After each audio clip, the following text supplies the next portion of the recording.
Bismillahirrahmanirrahim. Assalamualaikum warahmatullahi wabarakatuh. Alhamdulillah. Wassalatu wassalamu ala rasulillah wa ala alihi wa sahbihi wa man wala wa ba'du. Faya ibadallah, usi nafsi wa iyyakum bitaqwallahi faqad fazal muttaqun. Fala tamutunna illa wa antum muslimun. Faqala ta'ala, ya ayyuhalladzina amanu taqullaha haqqa tuqatih wa la tamutunna illa wa antum muslimun. Saudara-saudariku hadirin sekalian, terkhusus barangkali seluruh dari stakeholder PT Pertamina EP, khususnya Pak Nanang Abdul Manaf, sahabat kami. Beliau sempat bersama di Libya dulu, 3 tahun terakhir tidak berjumpa. Alhamdulillah, semoga beliau dan jajaran semuanya disehatkan oleh Allah Subhanahu wa taala. Ya, Pak Alfian, Pak Khalid, ya dan seluruhnya dan hadirin sekalian tanpa kecuali, saya bermohon pada Allah Subhanahu wa taala semoga kita senantiasa dirahmati, diberkahi dan dimudahkan oleh Allah Subhanahu wa taala. Alhamdulillah, kita baru saja menunaikan salat zuhur berjamaah. Semoga salat kita diterima oleh Allah Subhanahu wa taala.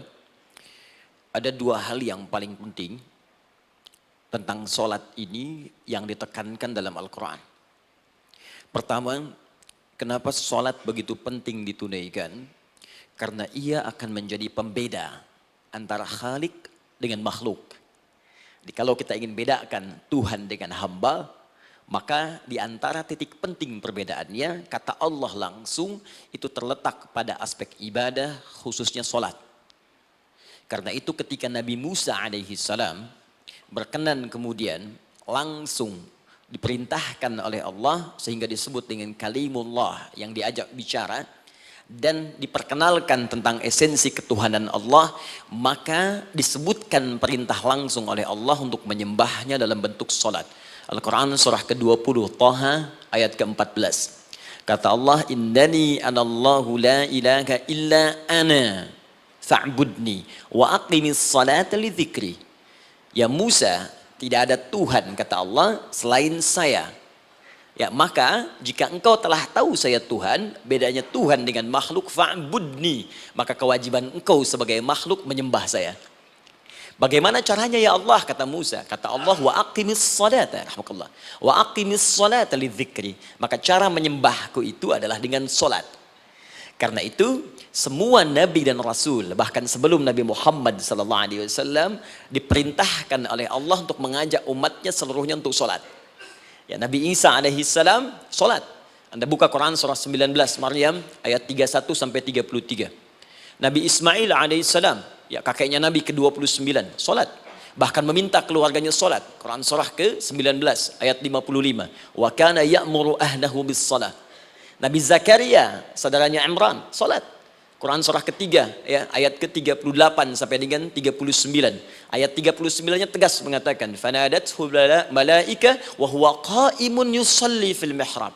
Jadi kalau kita urutkan dari Nabi Muhammad sallallahu alaihi wasallam sampai Nabi Adam alaihi salam, semua menunaikan salat kepada Allah Subhanahu wa taala.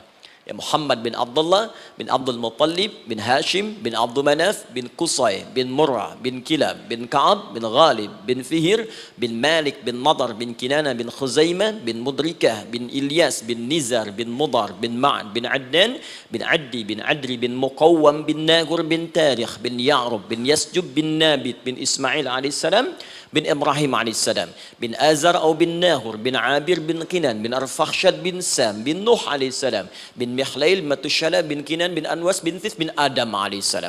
Dari Nabi Muhammad SAW sampai Nabi Adam semua salat. Coba ulangi. Nanti dalil singkatnya dari Quran surah keempat ayat 163, paling kiri sebelah atas di mushaf. Inna auhayna ilaika kama auhayna ila Nuhin wan nabiyina min ba'di. Muhammad, apa yang kami telah wahyukan kepadamu sudah pernah pula kami sampaikan kepada Nuh alaihissalam dan nabi-nabi setelahnya. Kenapa tidak disebutkan Adam sebelumnya? Karena Adam itu nabi bukan rasul. Nabi diberikan risalah untuk pribadi dan kalangan dekatnya, rasul diberikan risalah tugas untuk mengajak umat. Kenapa Nabi Adam bukan rasul? Karena zaman Nabi Adam belum ada umat. Siapa yang mau diajak? Ya? Ini bagian pertama.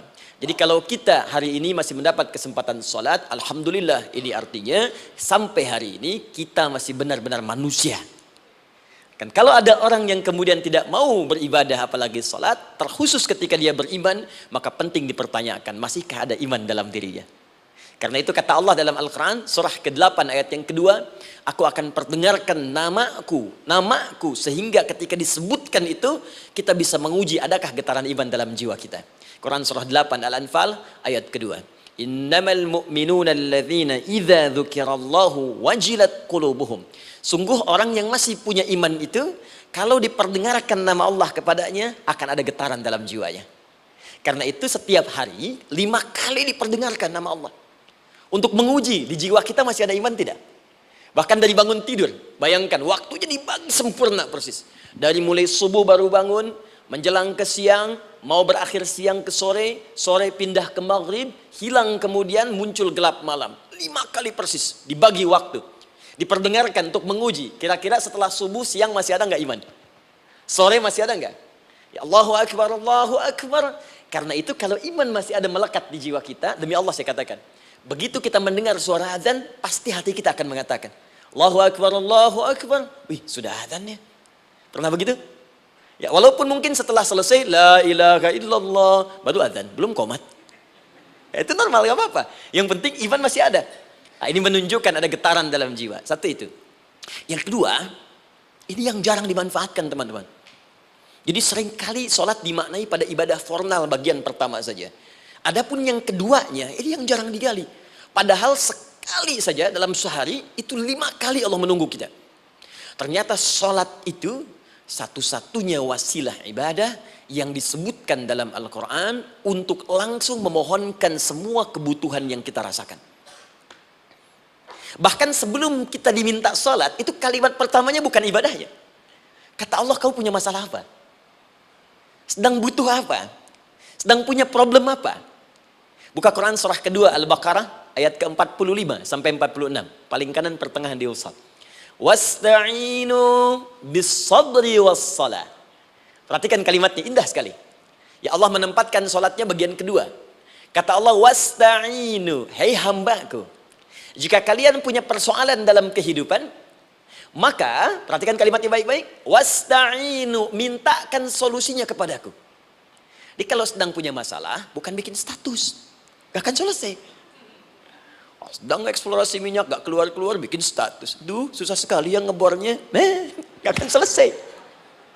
Jalan macet, bikin status. Jakarta macet, ya, gak akan selesai.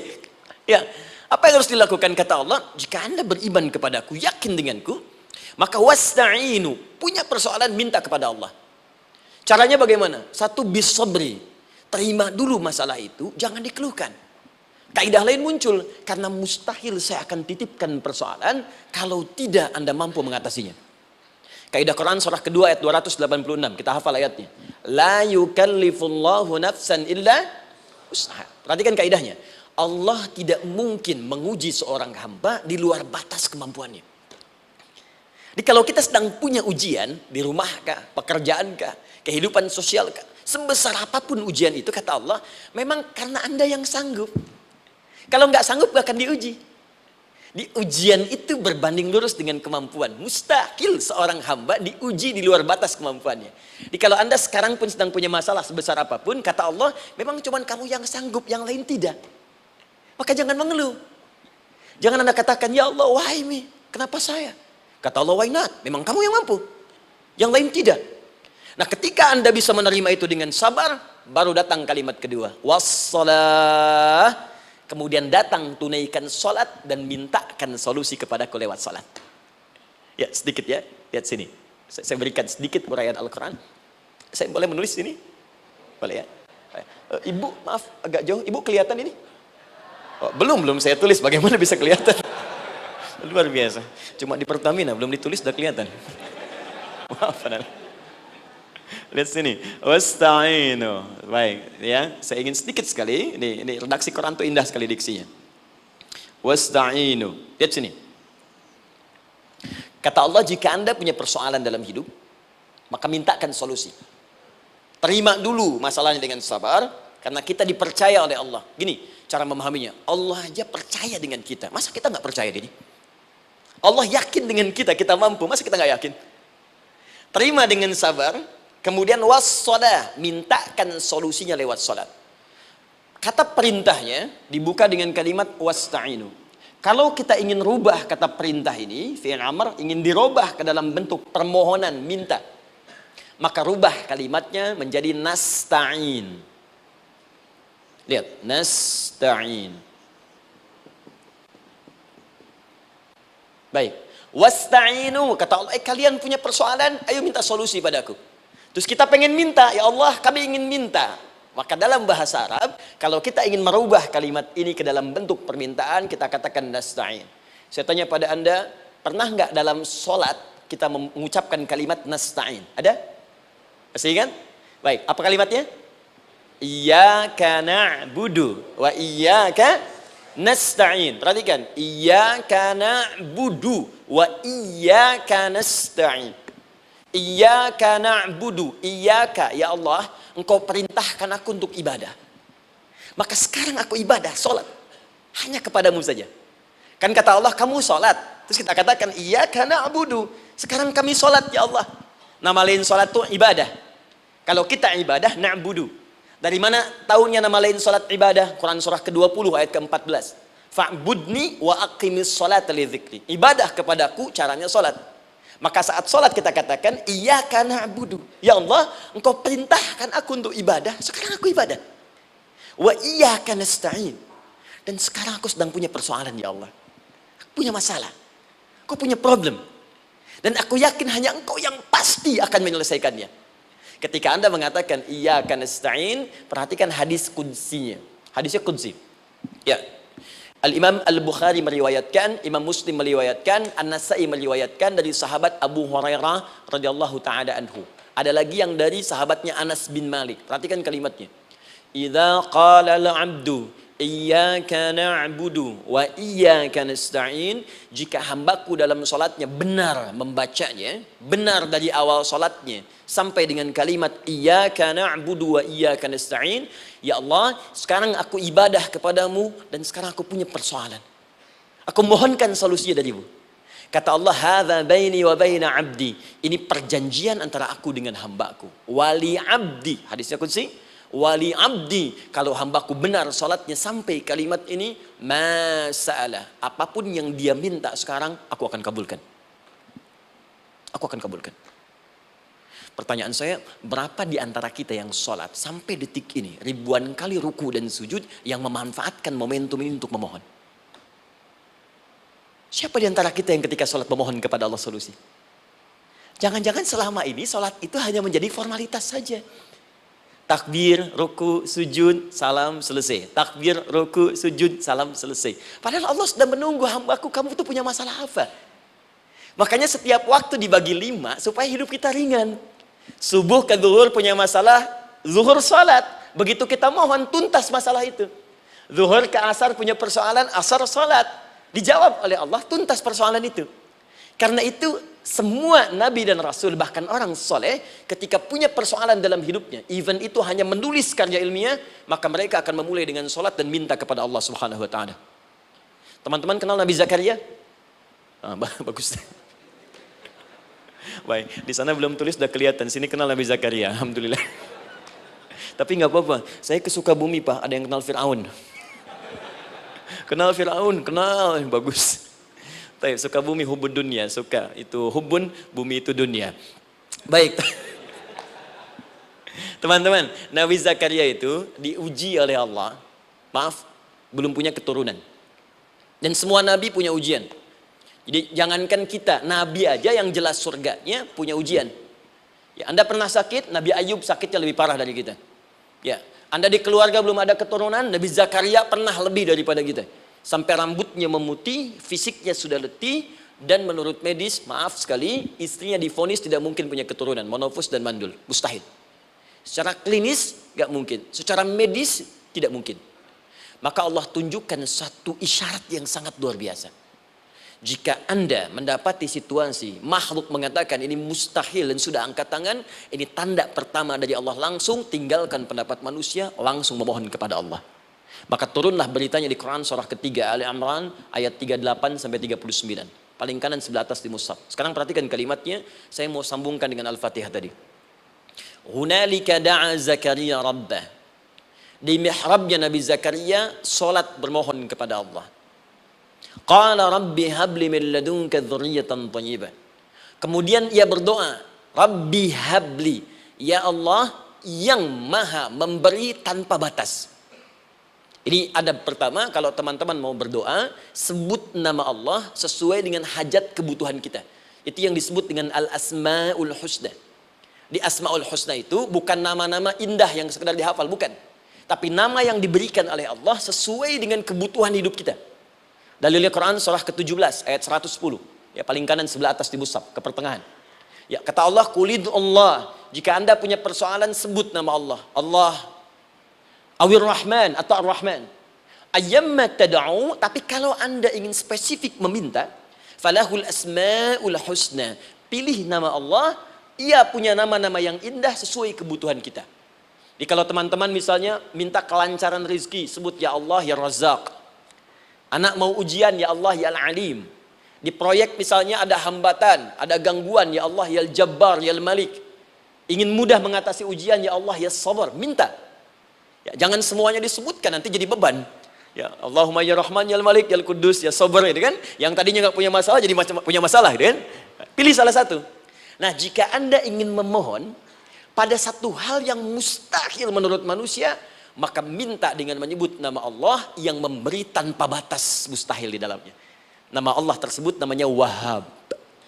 Wahhab. Ya Allah, ya Wahhab. Al-Wahhab. Kalau kita rubah dalam bentuk permintaan, maka singkat kalimatnya dengan hab. Hab. Untuk sendiri habli, untuk banyakkan hablana.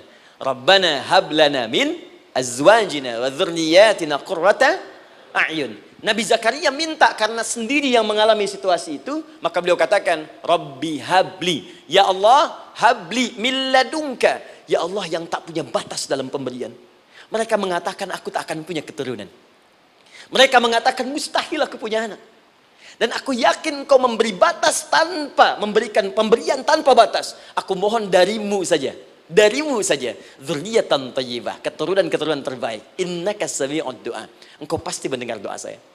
Kalau pada yang maha memohon saja, maha mendengar saja tidak mengabulkan, lantas kepada siapa lagi aku mesti minta? Tapi poinnya bukan itu. Poinnya adalah ini disampaikan oleh Nabi Zakaria dalam keadaan sedang sholat. Masih berdiri dalam sholatnya. Dalam bahasa Arab berdiri disebut dengan qaimun, qaim, berdiri. Sedang sholat disebut dengan yusolli. Perhatikan ayat 39-nya. Fanadatul malaikatu wa huwa qaimun yusolli fil mihrab. Maka seketika ketika doanya selesai dipanjatkan, sholatnya belum selesai. Doanya selesai dipanjatkan, seketika datang malaikat menyampaikan, kamu dapat kabar gembira, Anda akan punya anak, bahkan namanya langsung diberikan oleh Allah, Yahya, artinya hidup.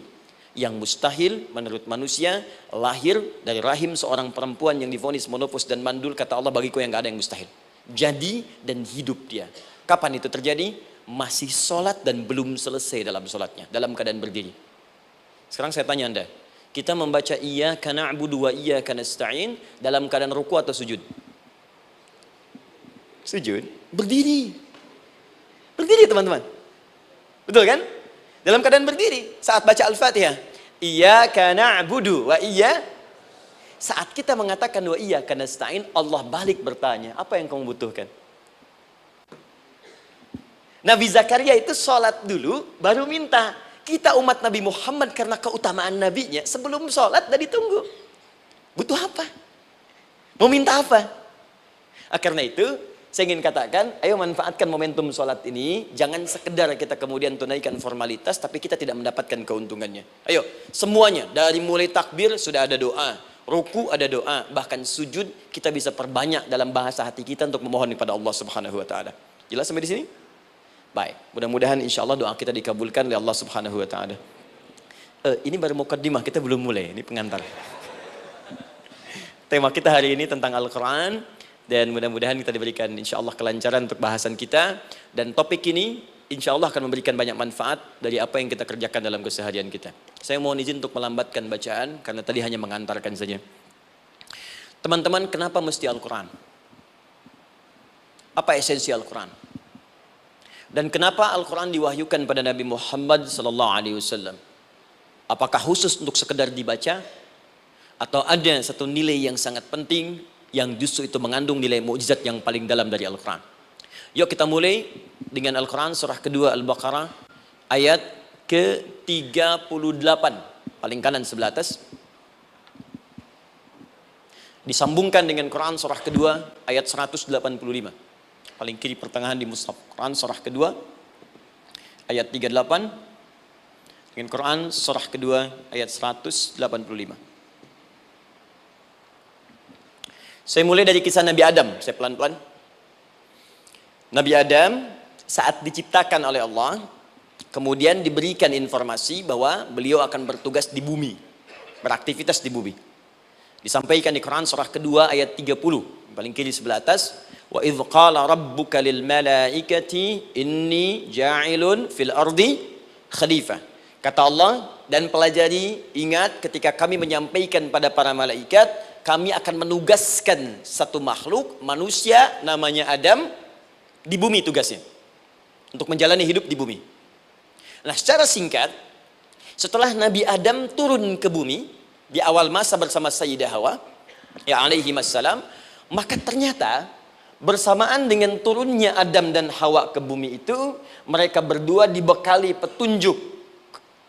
Yang dengan petunjuk itu, ini yang dahsyat. Allah jamin semua aktivitas hidupnya, dari mulai yang sederhana sampai yang kompleks, pasti jika diikuti petunjuk ini, dia akan senang menjalaninya dan akan tenang mendapatkan hasilnya. Ya, perhatikan kalimatnya. Quran surah kedua ayat 38. Fokus. Qul nahbitu minha jami'a. Kata Allah, sekarang tiba saatnya. Adam, Hawa, turun kalian ke bumi. Kalau setan kita tinggalkan aja ya. Ini kita bahas Adam dulu. Turun kalian semua ke bumi. Fa imma ya'tiyannakum minni huda. Maka nanti sejak kalian tiba di bumi itu, aku akan turunkan satu petunjuk disebut dengan hudan namanya. Hudan. Fokus. Faman tabi'a hudaya, maka jika Anda dan keturunanmu mengikuti semua detil di petunjuk ini, fala khaufun alaihim walahum yahzanun, maka aku pastikan engkau dan seluruh keturunanmu akan menjalani hidup di muka bumi dengan tenang dan senang. Fala khauf, khauf itu gelisah, takut. Lawan dari takut apa? Tenang. Lawan dari gelisah, tenang. Kata Allah, jika Anda mengikuti tuntunan hidup yang ini, maka saya jamin semua hidupmu tenang. Walahum yahzanun, dan saya pastikan selama hidup di muka bumi itu kalian tidak akan pernah bersedih. Senang, lawan sedih itu senang. Jadi ternyata kita itu diminta tugas di bumi itu bukan untuk dipersulit.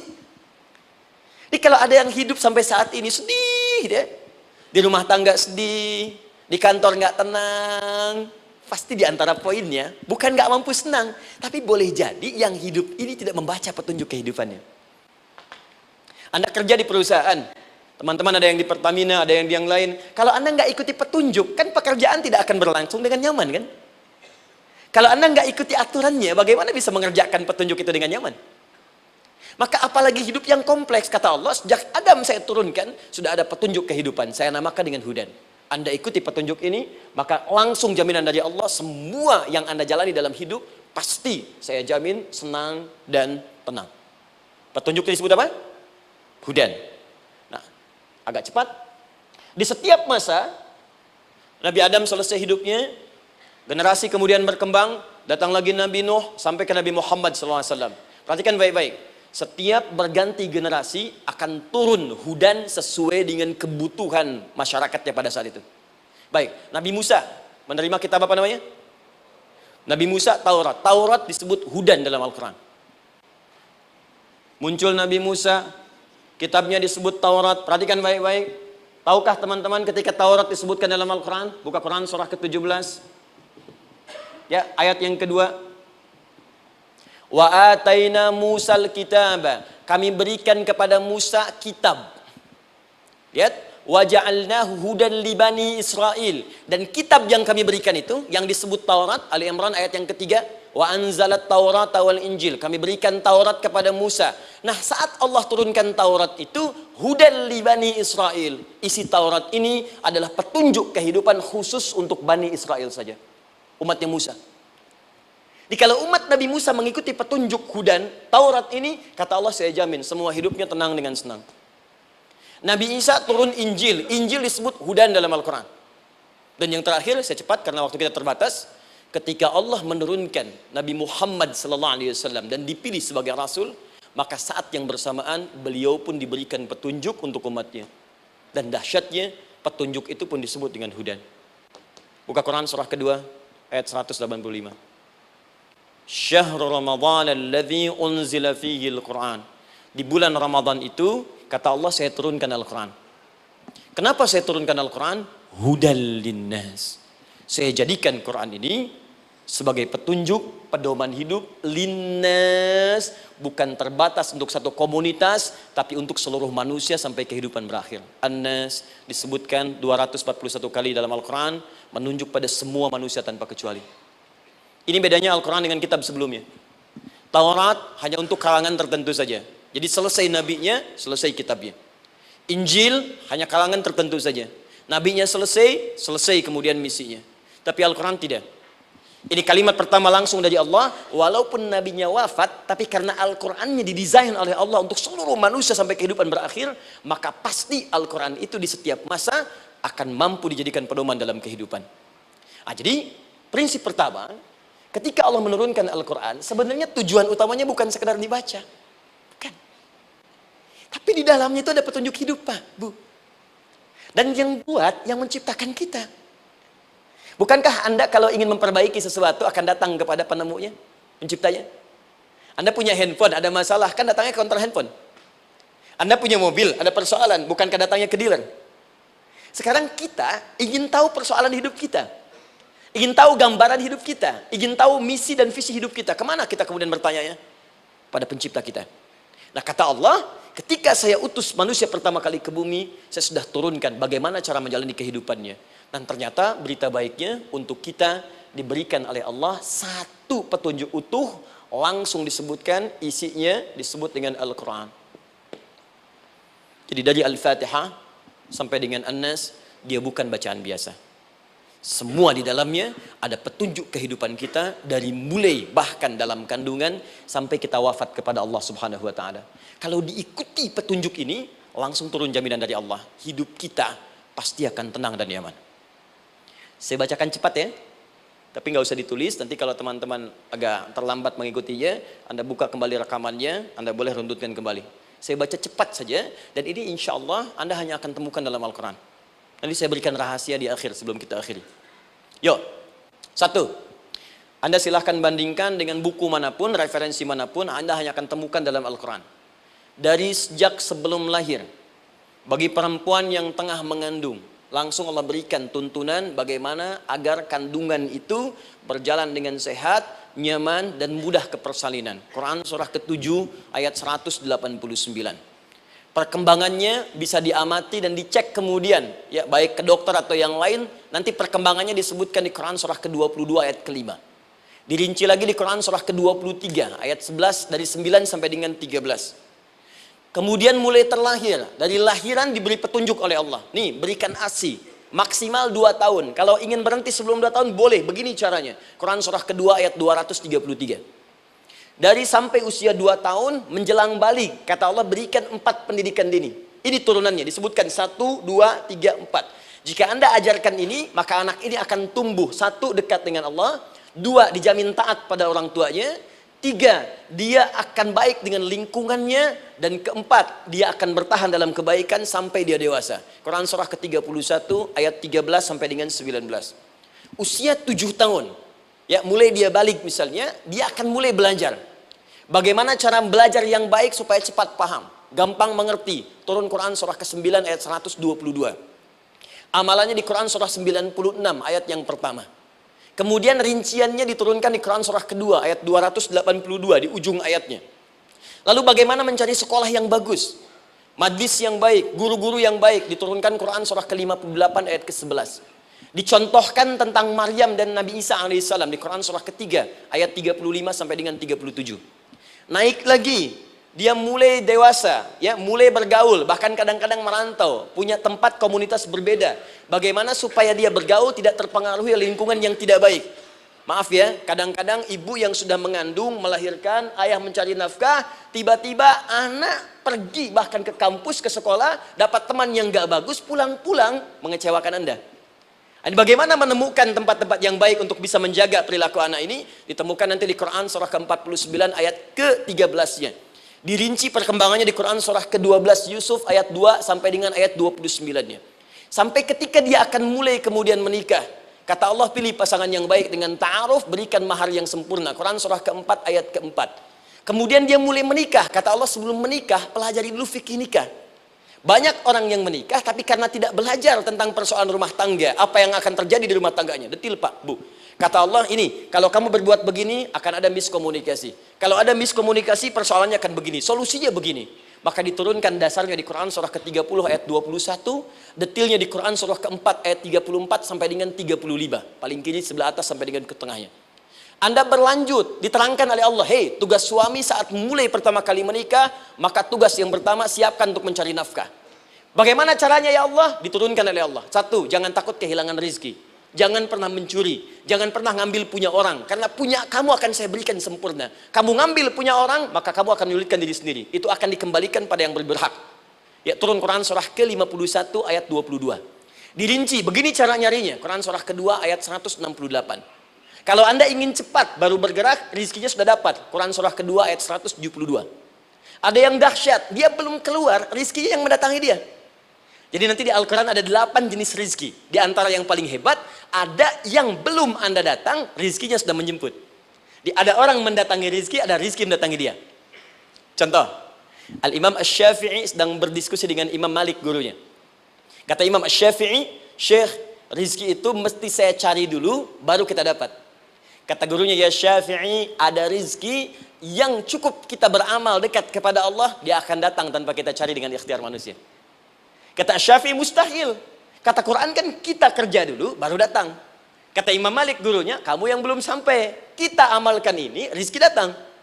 Maka berhenti sampai di situ. Imam Syafi'i pamit. Di jalan tiba-tiba beliau mendapati ada panen anggur, Pak, Bu. Terus dipanggil sama yang punya kebun. Ya, pemuda katanya, sini, mau bantu nggak? Kalau kamu bantu, kami berikan anggurnya. Maka beliau bantu, panen, petik. Sampai setelah selesai diberikan anggur yang besar-besar, hanum. Senyum, senang beliau. Ternyata senangnya bukan karena dapat anggur. Senangnya karena merasa pendapatnya benar. Kalau saya nggak bantu panen ini, nggak akan dapat saya anggur. Cuma karena saya bantu, saya diberi ini. Maka rasa senangnya inilah dibawa kemudian kepada gurunya, ingin laporan. Tapi perhatikan adabnya. Dia tidak mengatakan, guru, nih saya benar. Kalau saya nggak ikut panen, nggak dapat saya ini. Perhatikan kalimat Asy-Syafi'i. Guru, tadi saya di jalan, dipanggil oleh pemilik kebun, ikut panen anggur. Begitu saya bantu, saya diberikan anggur ini. Beliau tekankan dengan kalimat yang kencang pada kalimat, begitu saya bantu, saya dapat anggur ini. Imam Malik tersenyum mengatakan, Masya Allah Syafi'i, luar biasa. Ini siang begitu panasnya, tadi saya mau keluar ngajar, terfikir di benak saya, Allah, kalau ada anggur yang besar-besar, enak rasanya. Tiba-tiba kamu datang bawa anggur. Jadi Imam Syafi'i kerja dapat sesuatu, Imam Malik terfikir sesuatu, datang rezeki. Itu ada di Quran surah ke-7, teman-teman, ayat ke-96, paling kanan sebelah atas di mushafnya. Baik, teruskan dulu. Ya, Anda dalam mencari kerja, ingat, kalau Allah yang sampaikan pasti terjadi. Jangan dikira mudah. Kata Allah akan ada persaingan, akan ada kadang-kadang singgungan, akan ada tantangan, maka mulai petakan tantangan apa yang akan Anda lalui saat Anda mulai mencari nafkah itu. Maka turun Quran surah kedua ayat 214, paling kanan sebelah bawah. Am hasibtum an tadkhulul jannata. Hei, apa kamu mudah begitu saja mengira akan sukses dalam pekerjaanmu? Bahkan bisa diartikan surga, ingin masuk surga. Walamma ya'tikum mathalul ladzina khalau min qablikum. Sebelum engkau diuji seperti orang sukses dulu pernah sukses. Lihat mereka. Enggak ada orang sukses yang instan.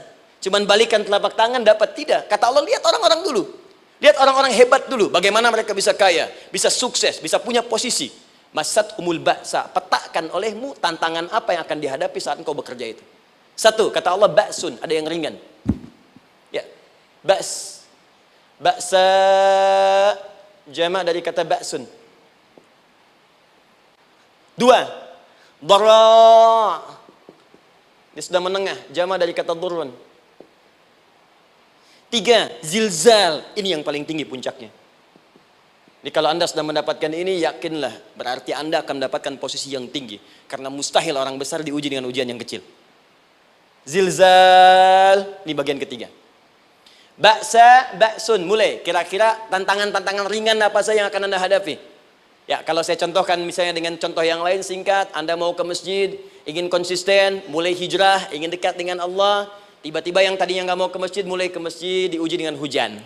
Hujan kecil, rintik-rintik, shower. Begitu hujan, orang Arab mengatakan kalau hujannya bisa lewat tanpa payung pun, orang Arab mengatakan la ba'sa. La ba'sa ini ringan. Orang kita sambungin, labas.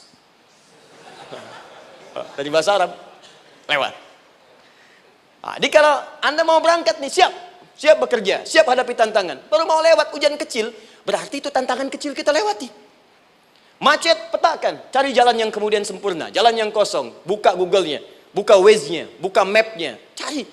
Jadi kalau pada yang kecil aja belum kita lewati, bagaimana mendapatkan yang besar? Anda mau ke masjid, dikasih hujan kecil, mau berangkat gak jadi. Papa, kenapa gak jadi? Hujan mah, kan ada payung, takut riak. Tuh. Setelah itu dara, maaf, tantangan fisik. Kadang-kadang mulai ke fisik, mulai mengganggu.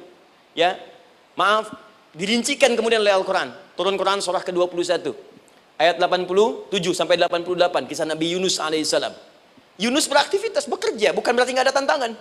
Kadang-kadang dibawa, kadang-kadang diusir, kadang-kadang Anda dapat misalnya proyek, kadang-kadang sudah mulai, masukkan tender, tiba-tiba gagal, diserobot orang, kadang-kadang orang yang dapat, Anda yang ngajukan, itu biasa. Kata Allah itu biasa, bukan cuma Anda, yang lain pun ada. Bukankah Allah ajarkan kisah Sayyidah Hajar alaihissalam dengan Ismail? Bukankah bolak-balik naik Safa Marwah, kadang di atas, kadang di bawah, kadang lihat peluang, sampai Marwah ternyata bukan air. Terkadang Anda yang bekerja, tim yang lain yang mendapatkan karena kerja keras Anda, bisa jadi terjadi. Bukankah yang kerja keras Hajar yang dapat Ismail? Mungkin Anda yang konsep, yang dapat minyaknya orang lain. Mungkin Anda yang kerjakan, yang suksesnya teman Anda, gak ada masalah. Dan itu kemudian akan bermanfaat bagi Anda. Tidak mungkin setiap keringat yang keluar dari diri kita mustahil, kecuali akan melahirkan manfaat yang kembali pada diri kita. Tantangan.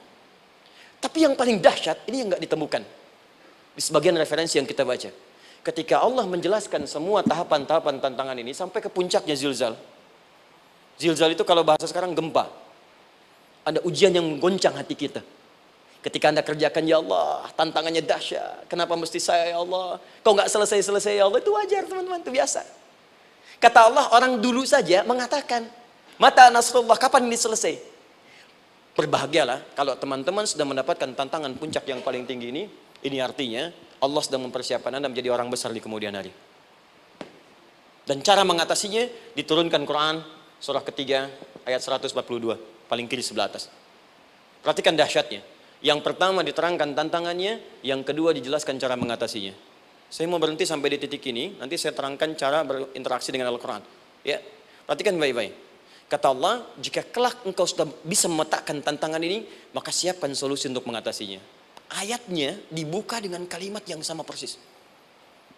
Saya pernah sampaikan teori ini di dua perusahaan besar di Indonesia.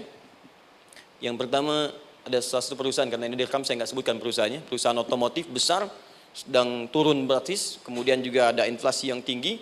Terus saya terangkan teori Quran. Dia praktekkan berhasil, Pak. Padahal saat itu saya presentasi di depan non-muslim. Non-muslim. Sales-sales se-Indonesia dikumpulkan, saya bedah tentang ini. Dan mereka berhasil. Sampai sekarang naik lagi. Yang kedua sama, ini direkturnya juga non-muslim. Tapi nggak apa-apa, kita diskusi. Dan mau mendengar teori ini. Dan praktekkan, naik. Ya, dulu di satu perusahaan minyak juga. Sedang turun, karyawan semua dikumpulkan. Lalu kita bahas tentang ini, kita terangkan. Yang ini yang paling menarik dari Al-Quran. Kalimatnya sama persis. Quran surah ketiga ayat 142. Am hasibtum an tadkhulul jannata. Apa Anda duga akan begitu mudah mendapatkan kesuksesan dalam hidup? Tolong fokus baik-baik. Jangan selalu mengartikan jannah dengan surga. Karena asal kata jannah itu artinya kesuksesan, kebahagiaan yang belum tampak. Surga, kenapa disebut dengan jannah? Karena itu puncak kebahagiaan kita yang belum nampak sekarang. Saya kasih rahasia ya. Ini antara kita saja nih. Kalau ada kata jim dengan nun di depannya, itu pasti tidak nampak, tersembunyi. Apapun tambahannya. Ya, misal, jin kenapa disebut dengan jin? Karena memang ketika diciptakan, dia tidak tampak, tersembunyi. Lawannya ins, karena itu kita disebut ins, karena saat lahir kita tampak. 18 kali disebutkan dalam Al-Quran. Ya ma'syaral jinni wal ins, wa ma khalaqtul jinna wal ins. Jadi jin disebut jin karena memang fitrahnya tersembunyi, nggak nampak. Jadi kalau ada jin melakukan penampakan, itu jin sedang kena masalah. Sedang keluar dari fitrah. Sama dengan manusia, harusnya tampak. Jadi kalau ada manusia yang senang sembunyi-sembunyi, dia sama dengan, bukan saya yang bilang, sedang punya masalah. Ke kantor, sembunyi-sembunyi, hati-hati Pak Alfian tuh. Biasa ada pintu depan, masuk pintu belakang. Suami di rumah, buka WA, sembunyi-sembunyi, Bu hati-hati tuh. Pulang lewat pintu belakang, berarti sedang punya persoalan dalam hidup. Setiap ada jim dengan nun, pasti tersembunyi. Ibu punya janin, rahim, dalam rahim ada janin. Kenapa disebut dengan janin? Jim, nun, ya, nun. Karena sosok itu belum nampak dalam pandangan kita. Nanti kalau sudah lahir, baru tampak. Jannah, kenapa disebut jannah? Karena belum tampak dalam pandangan kita. Nanti kelihatan. Karena itu dalam Al-Quran, kata jannah itu tidak dikhususkan dengan surga. Tidak dikhususkan dengan surga. Kadang-kadang menunjuk aspek kesuksesan yang belum tampak. Anda mau ngebor minyak, minyaknya belum tampak. Belum kelihatan. Anda mau kerja, ya hasilnya kan belum tampak. Baru ikhtiar sekarang. Karena itu orang Arab disebut kaya kalau mereka mendapatkan kebun yang tak tampak sebelumnya. Kebun anggur, bukan kurma, kalau kurma banyak. Kebun anggur, ada apel, ada jeruk, sampingnya ada sungai-sungai, disebut dengan jannah. Ya, kalau punya unta, nggak kaya di Arab, biasa. Karena yang kelihatan padang pasir, unta, hitam, merah, biasa. Tapi kalau sudah punya kebun, kebun anggur, yang sulit di padang pasir ada kebun, itu baru disebut kaya. Karena itu orang Arab kadang mengartikan jannah dengan aspek kesuksesan yang belum tampak. Diartikan dengan kebun anggur, kebun apel, dan macam-macamnya. Perhatikan, am hasibtum an tadkhulul jannah. Apa Anda duga ingin sukses itu begitu mudah? Sukses jadi tidak. Walamma ya'lamillahu alladhina jahadu minkum wa ya'lamas sabirin. Perhatikan baik-baik. Sebelum Allah memastikan pada diri Anda terdapat dua hal yang paling utama untuk mengatasi tantangan tadi. Satu, jahadu. Kesungguhan. Serius. Jadi kalau mau sukses, mesti serius. Kerja serius. Cintai pekerjaan Anda. Ya, belajar anak-anak serius. Pastikan belajar dengan serius. Jangan cuma anak-anak duduk paling belakang, nggak pernah nanya, kadang ngantuk, pulang. Ujian, besoknya mau ujian, baru belajar. Ya, sistem SKS, sistem kebun. Ya, kadang-kadang sejam, Bu, Pak. Saya pernah ada orang di luar ngadu waktu di Libya, Ustadz, gimana ini orang Indonesia? Kenapa? Saya belajar 3 bulan. Besok mau ujian. Teman antum orang Indonesia pinjam catatan saya baru semalam. Dia dapat 8, saya 7,5. Saya bilang, Anda belum tahu sistem SKS itu. Baik, ya. Tapi itu bukan solusi. Begitu ujian selesai, ilmu lupa. Itu poinnya. Jadi kalau hanya sekedar ilmu dipakai untuk ujian, pada prakteknya nggak akan terpakai. Ini banyak anak sekolah sekarang hanya belajar untuk ujian saja. Padahal kalau dipraktekkan, kadang kaitan dengan agama tinggi, Bu, Pak. Fisika itu dengan agama itu tinggi.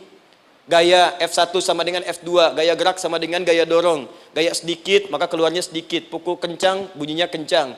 Imannya kalau kuat, amalan jadi banyak. Iman sedikit, amal pun sedikit. F berbanding lurus dengan P, hukum Pascal. Gaya berbanding lurus dengan tekanan. Masuk bab akhlak. Makin banyak gaya, makin banyak tertekan. Nah itulah. Gaji 5 juta, gaya 10 juta. Kan? Ini serius. Serius. Di divisi apapun Anda, saya 3 sepekan lalu lah takziah ke tempatnya yang Habibie, terus diminta tausiah di sana. Dan saya perhatikan beliau termasuk yang paling serius ketika diberikan tugas apapun. Gak pernah diberikan amanah kecuali mencintai pekerjaan itu. Yang Habibie demikian. Ciri orang sukses itu serius. Tapi keseriusan itu, kata Allah petakan jadi 3 bagian lagi. Karena jahadu itu punya 3 turunan kata. Satu, keseriusan merencanakan, disebut ijtihad namanya. Punya rencana. Mappingnya apa? Stepnya apa? Oke, Anda ingin kerjakan sebuah proyek, baik, proyeknya berlangsung berapa lama?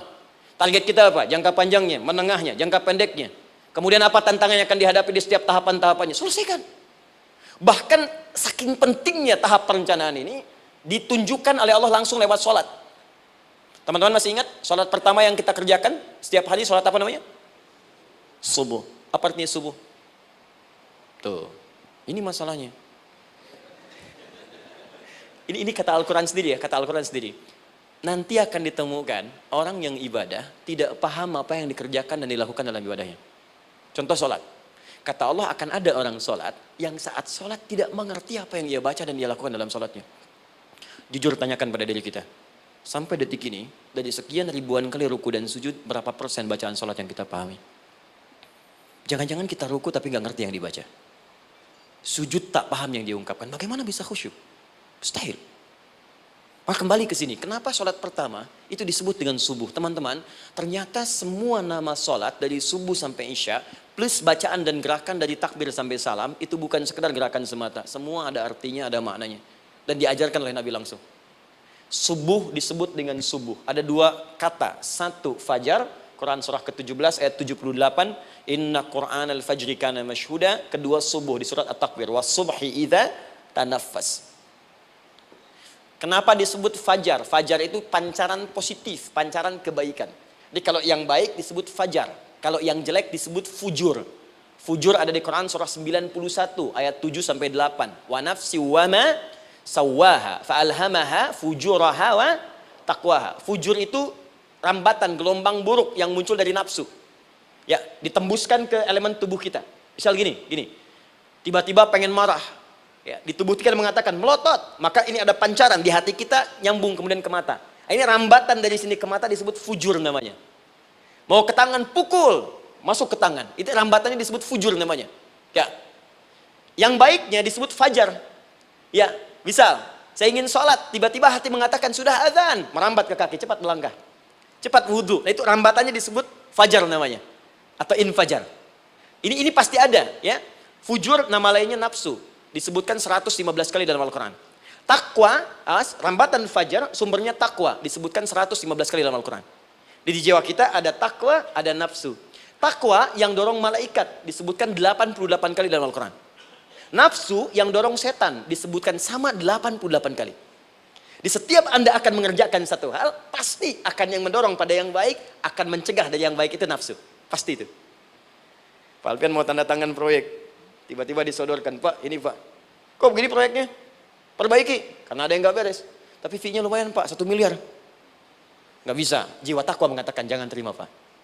Bapak mengatakan maaf, ini jari tahiyat, gak akan pernah dipakai maksiat, perbaiki, datang lagi. Ini Pak, kok sama? Fee-nya diperbaiki Pak, 100 miliar. Nafsunya mulai berkata, terima. Takwanya bilang, jangan. Akhirnya beliau katakan, tangan tahiyat gak akan pernah dipakai maksiat. Tapi tunggu, saya istiqoroh dulu.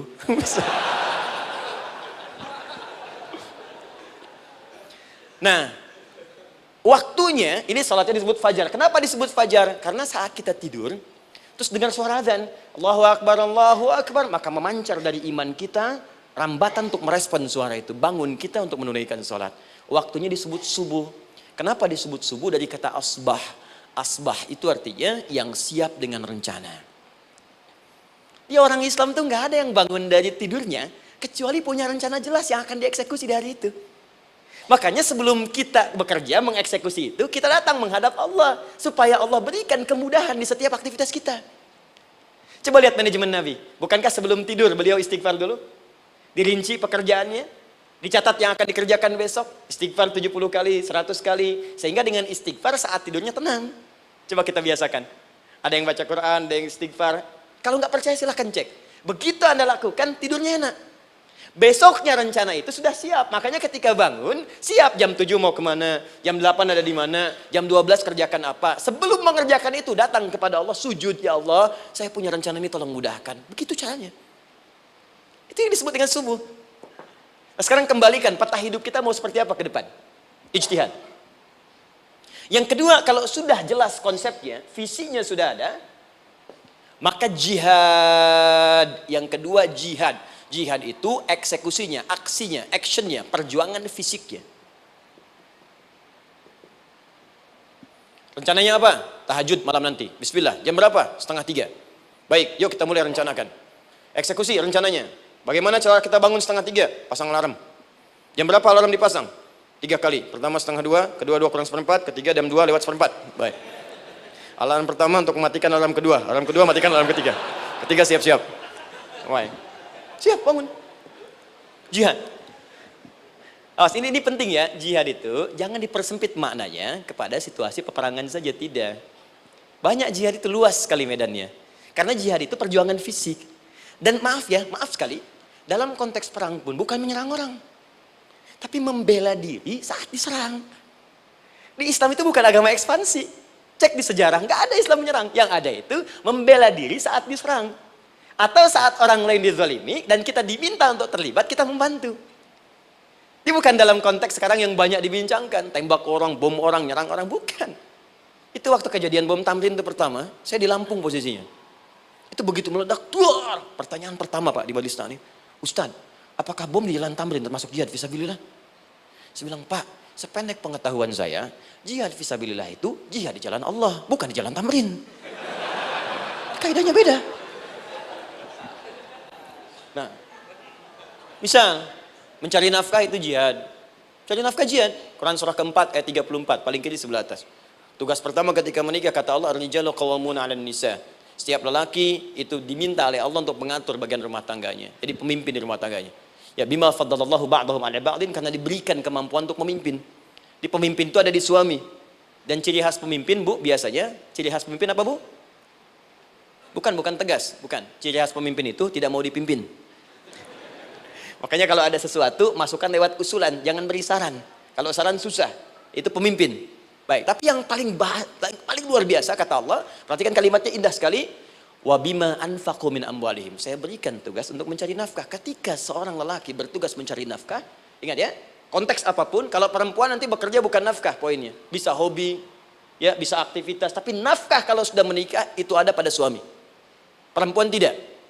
Kalaupun tidak dilarang perempuan bekerja, tidak. Sayyidah Aisyah mengajar, ada yang para sahabiah jadi perawat, ya, ada yang pengajar. Banyak dulu sahabat Nabi yang perempuan mengajar. Ya, kan ada pelajaran-pelajaran khusus perempuan.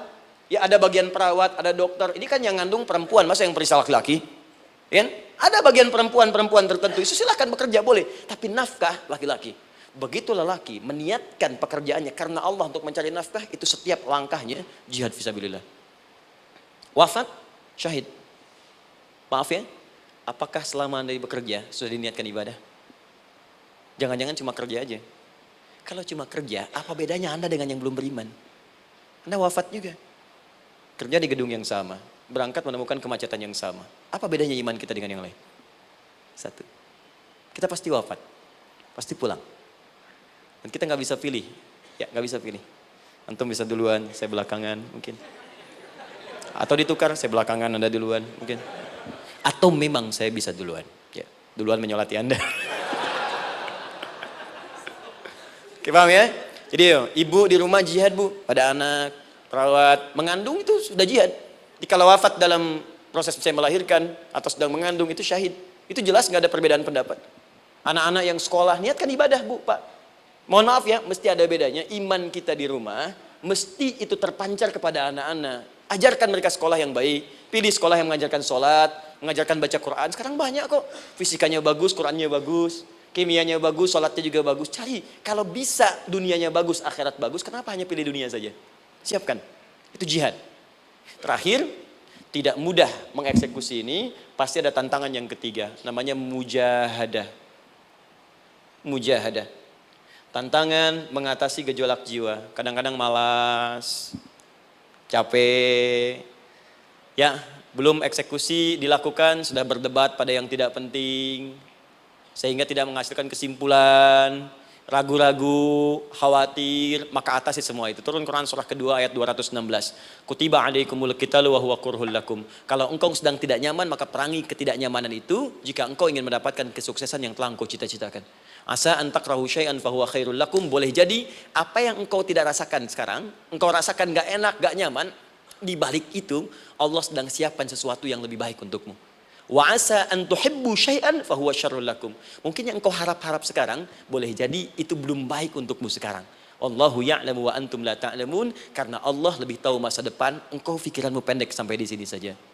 Maka teman-teman sekalian, kembalikan lagi, tidak pernah Anda akan temukan dalam Al-Qur'an kecuali bimbingan hidup yang semuanya nyata. Silahkan cek. Itu baru pekerjaan. Belum ibu di rumah, ibu capek merawat anak, kadang mengeluh, kadang nangis. Turun Quran surah ke-17 ayat 23. Kadang-kadang ada beda pendapat dengan suami, Quran surah ke-4 ayat 34 sampai 35. Masalah kondangan saja Pak, bisa beda pendapat.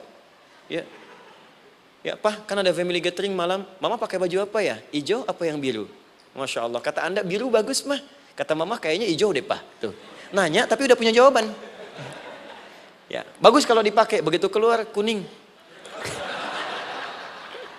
Naik lagi, Anda udah 40 tahun, anak masih ada, turun Quran surah ke-46 ayat 15. Kemudian naik lagi sampai Anda sepuh, sampai kembali ke keadaan tidak normal seperti anak-anak lagi, Quran surah ke-22 ayat ke-5. Sampai ada amalan, kalau Anda jangan kira Anda akan hidup selamanya, Anda pasti wafat. Quran surah ke-3 ayat 185. Bahkan diajarkan kalau wafatnya ingin enak, begini caranya. Pelajari Pak, jangan cuma dunia, kita akan meninggal. Ini ada di Quran, kalau pengen meninggalnya enak, begini caranya. Ya kalau nggak percaya silahkan amalkan, nanti kita akan lihat di akhir. Ya. Betul, akan kelihatan. Quran surah ke-89 ayat 27 sampai 30. Kalau kalian nggak pelajari ini, silahkan kata Allah, saya berikan yang ini yang kedua sambil dipukulin malaikat. Quran surah ke-8 ayat ke-50. Sampai di alam kubur dijelaskan, kalau nanti Anda wafat, Anda pindah ke alam kubur, kalau ingin di kuburnya terang, nyaman, banyak rezekinya, lakukan amalan Quran surah ke-3 ayat 169 sampai 172. Tapi kalau Anda abai, Anda akan seperti Firaun dulu. Setiap pagi sampai petang ditampakkan neraka. Quran surah ke-40 teman-teman sekalian disampaikan oleh Allah langsung ya, dari ayat 45 sampai 46 ya. Sampai terjadi kiamat disampaikan Quran surah ke-75. Sampai dihisab, ada yang masuk surga tanpa hisab, Quran surah kedua ayat 25. Ada yang masuk neraka tanpa hisab. Ada. Kan yang kita tahu surga aja, masuk neraka tanpa hisab ada. Quran surah 18 ayat 99 sampai dengan 100. Sampai disebutkan surga yang paling indah nomor 1 bersama Nabi dan orang-orang soleh. Jadi kalau Anda masuk sini, tetangga Anda semua Nabi. Ya, depannya Nabi Ibrahim, belakangnya Nabi Musa misalnya, samping kirinya Nabi Yusuf, ya, samping kanan Nabi Muhammad SAW. Itu cuma 3 golongan, orang soleh, para syuhada, orang-orang jujur dalam kehidupan dunianya. Jadi kalau Anda jadi pekerja yang jujur, taat kepada Allah, Anda berpotensi masuk surga bersama semua Nabi dan Rasul yang pernah diutus. Ya. Baik, itu ada di Quran surah ke-4 ayat ke-69. Ada yang kedua di taman surga, Quran surah ke-51 ayat 15 sampai dengan 18. Ada yang surga seluas langit dan bumi, Quran surah ketiga ayat 133 sampai 134. Ada yang neraka yang biasa, ya, sebiasa-biasa nerakanya kebakar juga. Quran surah 4 ayat 56. Tingkat paling tinggi neraka jahanam untuk 2 golongan, munafik, ingat, munafik dan kafir. Jadi kalau Anda pun muslim, jauhi perbuatan munafik. Karena munafik akan mengantarkan langsung ke dalam neraka jahanam. Quran surah ke-4 ayat 140. Mana yang tidak ada? Mana yang nggak ada di Quran? Semua ada. Bisnis ada, ya, birokrasi ada, diplomasi ada, mengajar ada, ilmu ada. Karena itu saya mau tutup, jika kita ingin benar mengeluarkan petunjuk ini, seperti orang dulu pernah melakukannya, maka kata Allah melalui lisan Rasulullah, turun Quran surah ke-29 ayat ke-45. Satu ini aja kita kerjakan, insya Allah ini akan beda kita rasakan. Utslu ma wuhya ilaika minal kitab. Jika kalian kemudian hidup di muka bumi, maka keluarkanlah bimbingan dari Al-Quran sesuai dengan kebutuhan kita secara tematik. Utslu itu dari kata tilawah. Tilawah itu baca, pahami, amalkan. Karena itu setiap kita baca Al-Quran, di sampingnya pasti ada yang menerjemahkan supaya kita paham. Betul kan? Ketika ada yang baca Al-Quran, di sampingnya ada siapa? Ya, sari tilawah kan? Baik, sari tilawah itu bahasa Indonesia. Ya, sari, sebetulnya tilawah saja. Tapi mungkin saat yang menerjemahkan dulu pertama di Indonesia, namanya Bu Sari. Karena itu disebut sari tilawah. Ya, kalau Adi mungkin ada tilawah gitu kan? Nah, jadi teman-teman, caranya begini. Anda keluarkan sesuai kebutuhan. Enggak semua ayat Quran mesti kita kaji. Kalau mau dari awal, dari akhir, bagus. Kalau baca silahkan. Hatamkan, Nabi juga hatamkan. Tapi kalau Anda ingin ambil sesuai passion kita. Anda pebisnis, kenapa nggak mengeluarkan ayat bisnis di Quran? Teman-teman yang diperminyakan, keluarkan ayat-ayatnya ada. Quran surah At-Tur, surah 52 itu, keluarkan. Ya, wal bahrul masjur, Dan jika Anda akan melakukan eksplorasi di laut, carilah laut yang punya nih kualifikasi begini, yang di bawahnya ada endapan tanah yang melahirkan api, kata Allah tuh. Itu potensial ada minyaknya. Kalau yang kerja di batu bara, turun Quran surah Fatir, surah 35 ayat 27 sampai 29. Ini jenisnya. Ada yang kelihatan dari jauh, ada yang harus digali, ada yang kelihatan dari jauhnya kelihatan hijau, ada kelihatan menghitam. Disebutkan langsung. Ada. Jadi kenapa nggak Anda turunkan dalam bentuk-bentuk tematik yang itu bagian kita? Ada yang pokok, ada yang spesifik. Yang pokok tentang sholat, karena semua orang sholat. Tentang ayah. Anda jadi ayah berapa tahun? Kenapa nggak dikeluarkan di Quran ayat-ayat tentang ayah? Kenapa nggak dikeluarkan di Quran ayat-ayat tentang ibu? Jangan jauh-jauh dulu bicaranya. Tentang belajar. Nah, nanti eksekusinya kalau mau cepat buka kitabnya Al-Imam Al-Bukhari. Ada kitab hadis, saya akhiri, yang dikarang oleh Al-Imam Al-Bukhari dan sangat populer. Apa nama kitabnya? Kalau hafal saya kasih hadiah. Apa kitab Imam Al-Bukhari yang populer? Ya.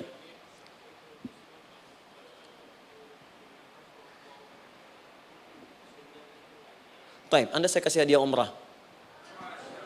Baik. Insyaallah. Januari awal, insyaallah ada yang kami hadiahkan umrah dari atlet peraih Asian Games. Ya, Anda boleh ikut nanti. Ya, ada juga saya senang saya cinta dengan bangsa ini. Dia ada peraih Asian Games medali emas yang kemarin. Itu akan kita berangkatkan umrah semua peraih medali emasnya. Nanti gelombang pertamanya bulan Januari. Ya 2020 nanti sekitar 3 bulan lagi insyaallah Anda nanti akan mengikuti. Ada juga nanti dari kalangan Polri, ada TNI juga yang akan ikut dan saya sertakan. Baik. Al-Jami As-Sahih Al-Musnad Al-Mukhtasar min umuri Rasulillah sallallahu alaihi wasallam wa sunanihi wa ayyami. Itu namanya. Ayo ulangi. Disingkat Sahih Al-Bukhari. Kenapa saya bacakan lengkap? Bukan karena singkatannya, tapi banyak orang sekarang baca buku, baca kitab hanya langsung ke isinya. Padahal setiap ulama ketika menuliskan judul kitabnya, itu pasti ada petunjuk di dalamnya.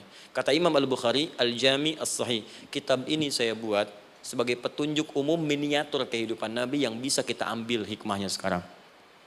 Jadi kalau kita pengen tahu bimbingan Nabi di masa lalu, supaya kita terapkan sekarang, buka kitab saya ini.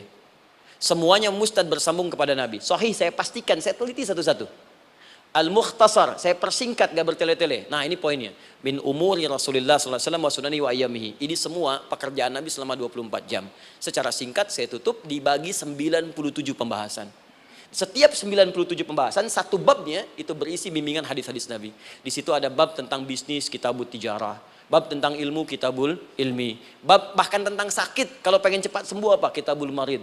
Bab tentang pemerintahan, kitabul imarah. Bab tentang penguatan iman, supaya naik gak turun-turun, kitabul iman. Anda tinggal pilih profesi apa, cari Sahih Al-Bukhari, harganya murah. Maaf, dibandingkan pulsa Anda pun masih murah kitab Al-Bukhari. Ya, beli 4 jilid cuma 350.000 yang bahasa Arab saja. Ya, kalau mau terjemahan, cari terjemahannya. Ya, dapatkan itu, keluarkan babnya sesuai profesi kita. Itu ketika dibuka kitab ini, yang pertama muncul ayat Quran dulu. Ini ayatnya, ini hadisnya. Ini ayatnya, ini hadisnya. Teman-teman gak usah baca semuanya, keluarkan passion Anda apa, di situ belajar. Sebulan saya belajar ini, besok saya pindah lagi. Sebulan topik ini, besok ke topik yang lain lagi. Saya kira insya Allah kalau itu kita terapkan dengan baik, maka Al-Quran akan hidup dalam seluruh aktivitas kita dan mudah-mudahan keberkahan akan diturunkan oleh Allah Subhanahu Wa Taala. Ya, tidak cukup dengan amin, mulai dulu. Ya, mulai dulu, petakan dulu, eksekusi dulu. Saya kira itu yang saya sampaikan. Anda punya hak dan kewajiban, hak Anda sudah dapatkan dan kewajiban kita semua untuk kembali beraktivitas. Saya mengucapkan terima kasih atas undangan dari pihak Pertamina untuk Anda seluruhnya. Saya ingin tanya, kalau jamaah di sini ada berapa kurang lebih? Kurang lebih yang rutin 500 ada 550. Baik, nanti saya hadiahkan mushaf sebanyak 550 ya, dan itu nanti setiap ada kajian atau zuhur salat Anda bisa baca di sini, baca mushafnya. Kemudian yang kedua, saya nanti berikan buku untuk bacaan ya, itu buku yang saya berikan insyaallah tentang manusia. Jangan-jangan selama ini kita jadi manusia, kita tidak tahu mau kemana kita ya. Itu saya keluarkan dari Al-Quran langsung, seperti apa Allah menerangkan tentang kemanusiaan kita. Saya juga hadiahkan sejumlah yang sama 550, nanti satu orang bisa mendapatkan satu-satu. Dan terakhir barangkali mau hafal Quran? Oh mau, baik, Alhamdulillah. Alhamdulillah. Saya berikan mushafnya yang spesial. Nanti kita mulai dengan 10 juz dulu ya. Nanti saya berikan At-Taisir yang 10 juz. itu ada mudah untuk bisa menghafal Quran, mulai dari 10 juz dulu, nanti bisa disempurnakan. Saya berikan 550 Quran khusus untuk dijadikan sebagai hafalan. Nanti cara menghafalnya bisa dibuka saja di YouTube, nanti di situ ada cara kami menjelaskan. Dan bulan depan kita ada karantina akbar, jadi menghafal Quran dalam 30 hari. Alhamdulillah angkatan pertama sudah selesai, ada yang hafal 24 hari, 23 hari, 30 juz, bukan juz 30 ya. Ada yang 30 hari. Ya, ada juga. Sekarang sedang gelombang kedua. Mudah-mudahan di Pertamina ini juga insya Allah dalam proses bekerja ada juga yang menghafal dan hafal Quran insya Allah ya. Saya kira itu, nanti pulang dari sini dikabari. Kalau ada mobil disiapkan, kalau tidak ada kami juga coba antarkan. Nanti kami siapkan dan mudah-mudahan bisa bermanfaat untuk teman-teman. Kalau ada yang bisa saya lakukan untuk bersinergi di sini, untuk membuat teman-teman lebih dekat dengan Allah, sampaikan, dan saya dengan senang hati. Ya, saya datang sendiri, tulis sendiri, nerangin sendiri, ngapus sendiri, gitu kan. Terus juga berikan apa yang Anda butuhkan. Kalau dengan semua itu Anda belum juga dekat dengan Allah, ya saya harus bagaimana lagi, gitu kan. Baik. Kita berdoa, mudah-mudahan doa kita dikabulkan Allah. Ada 3 cara berdoa. Pertama, cukup dengan hamdalah kalau singkat. Kedua, kalau ada perselisihan, kifaratul majlis. Dan yang ketiga, kadang Nabi berdoa, sahabat mengikuti dalam momentum yang khusus. Saya ingin menggabungkan ketiganya. Mudah-mudahan dengan itu keberkahan diberikan luas kepada kita semua. Alhamdulillahi Rabbil Alamin, hamdan syakirin, hamdan na'imin, hamdan yuwafi ni'amahu yukafi mazida. Ya Rabbana lakal hamdu wa lakal syukru kama yanbaghi li jalali wajhikal karim wa li 'azimi sultani. Allahumma salli wa sallim wa barik ala rasulika karim nabiyyikal amin sayyidina Muhammadin wa ala alihi wa sahbihi ajma'in. Allahumma Rabbana la tada' lana fi maqamina hadha wa fi kulli maqamin dhanban illa ghafartah.